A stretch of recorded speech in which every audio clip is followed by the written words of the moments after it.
Lee Cronin's Mummy has arrived in theaters this week, and this movie, from my knowledge, had a lot of troubled production, especially with a lot of test screenings we heard of where people were confused that it was The Mummy, and like also were expecting the Brendan Fraser movies, and it was a whole thing. But after Lee Cronin's work with Evil Dead a few years back, I was intrigued to check it out, and I really liked Evil Dead Rise.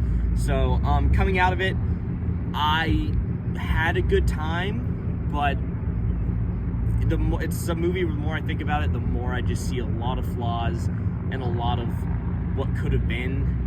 I felt the story itself was very generic, almost to the point of just copying the original Exorcist, as well as just being an Exorcist film in general, or like a possession film, not really having anything to do with the Mummy per se. There's some elements, just a lot of weird pacing issues. This movie's like almost 2 hours, 20 minutes long, and you feel it a lot. There's just a lot of dialogue, a lot of exposition, and there's some really cool scary sequences, but at the end of the day, it was just all right for me.